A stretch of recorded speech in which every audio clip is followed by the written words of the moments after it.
Let's talk about the much anticipated debate last night between the current Republican Georgia Governor Brian Kemp and the Democratic challenger Stacey Abrams. Stacey Abrams is genuinely brilliant. She's really good at debates. She actually knows things about so many different issues, and it came through in the debate. But Brian Kemp just couldn't resist doing the angry black woman routine. Check out what he had to say. This is really like a good old boy tired debate strategy. The black woman is upset and she's mad and she's angry. I know Miss Abrams is upset and mad. And that knowing tilt of the head from Stacey Abrams. Now, I have to tell you, she was no more mad than anybody else on the stage. In fact, the libertarian guy was furious that they wouldn't take his ideas seriously because they're crazy ideas. Or let him speak as much as he wanted to. And we're going to get to that in a moment. But this entire you're mad and upset, she was no more mad and upset than anybody else. And it was just another one of these pathetic racially based tropes. Now, she did really, really well. At one point, when she was asked something along the lines of what's the biggest danger facing Georgia, she said the biggest danger is the guy who's currently the governor. This is a governor who, for the last 4 years, has beat his chest but delivered very little for most Georgians. He has weakened gun laws and flooded our streets. He has weakened our privacy rights and women's rights. He has denied women the access to reproductive care. The most dangerous thing facing Georgia is 4 more years of Brian Kemp. We need a governor who actually understands the math and the morality. Yeah. This is a governor who... She, listen, it's very common right now that candidates don't know anything. Like when you ask Mehmet Oz, hey, can you talk about healthcare policy and how you would bridge the gap between A and B, and what do you think is the best way to get care, but to keep, he'll just go with one of those weird rants like the one he did about, send people to like a medical tent and just give them like a 5-minute exam or something. Like he doesn't really understand things at a policy level. There's a total lack of empathy. There's a total lack of pragmatism as to how you actually get bills passed and get money for the things you need to do. Stacey Abrams knows so much. Like she is head and shoulders above so many of the people that are running right now. And she's stuck in this insane situation with a lot of cuckoo Georgia voters, many totally sensible Georgia voters as well, and a governor who goes, oh, she's angry. She's mad and she's angry. And she really knows about so many different things. Here's another clip where Brian Kemp, by the way, this is another theme in a lot of the debates that we've been covering, and we've covered now, must be about 10 or so just in the last few weeks. The Republican will just lie about what the law is or lie about their record. They'll just completely make it up. Brian Kemp did a lot of that last night where he said, listen, we have a full background check law for firearms purchases in Georgia. Every single purchase requires a background check. And of course, that's not true. There's the private sale loophole. There's the gun show loophole.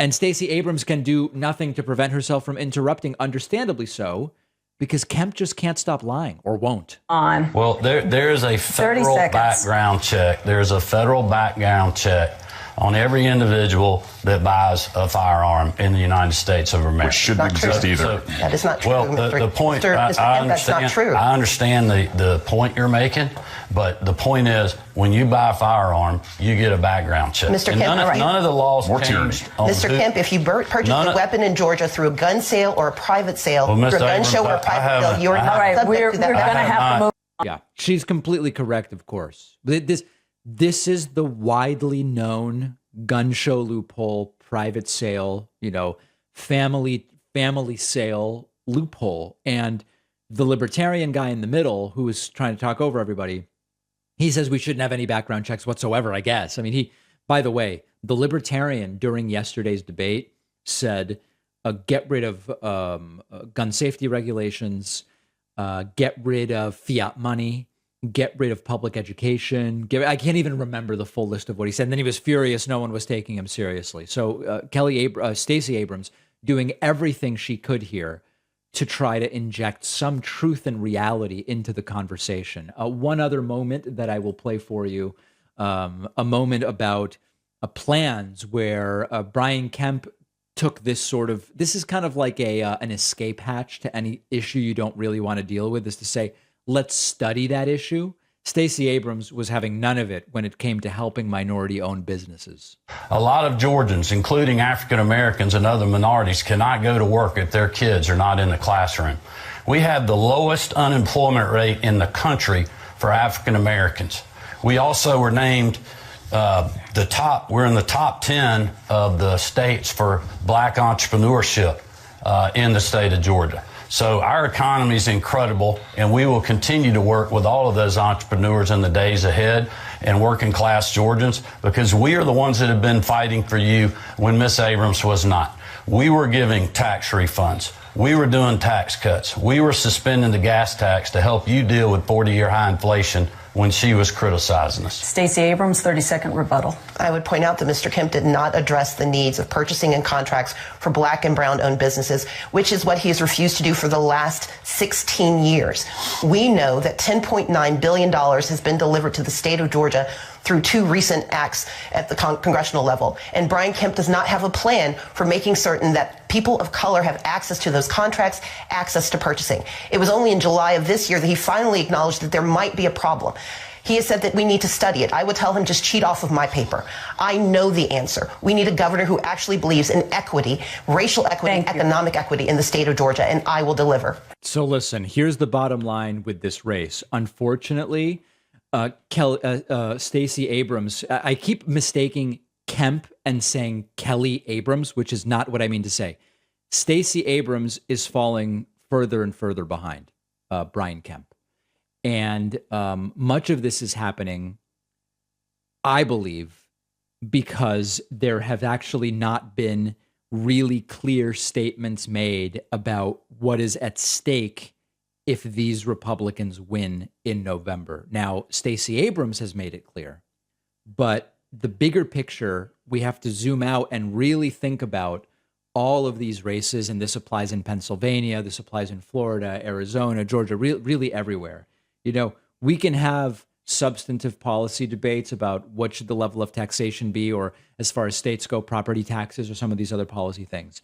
There is a movement nationwide right now from the Republican Party wherein their focus is, how can we just take more and more control of all of the basic systems on which we depend, voting, infrastructure, education, torpedo some of them deliberately in order to reinforce our control. It's insanely authoritarian. And that big picture, I don't think, is being effectively enough communicated to voters. Now, okay, that's sort of a bigger rant. In terms of the numbers, Stacey Abrams, 5.5 points behind Brian Kemp on average right now.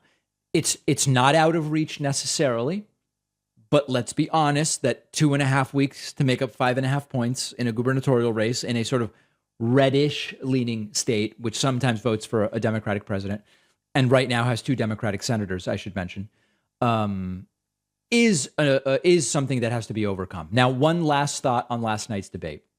There was this libertarian guy who was also part of the debate.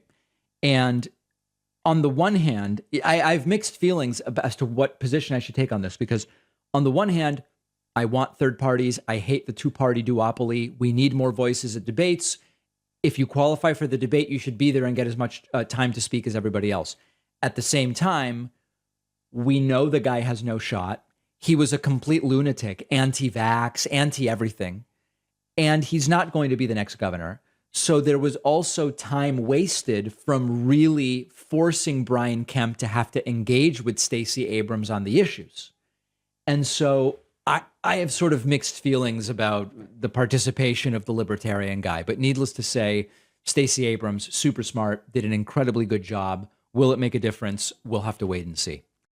Huge numbers of people report that CBD has a calming effect that can help with anxiety, stress, insomnia. And our sponsor, Feels, is a premium CBD designed to help you feel your best, delivered right to your door. You just place a few drops of Feels under your tongue. CBD can also be a safe method for relieving minor aches and pains without side effects.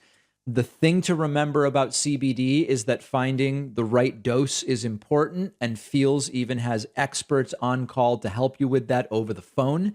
If you need a dose of chill on the go, you've got the Feels CBD infused mints, and you'll get fresh breath. Hard to complain about that.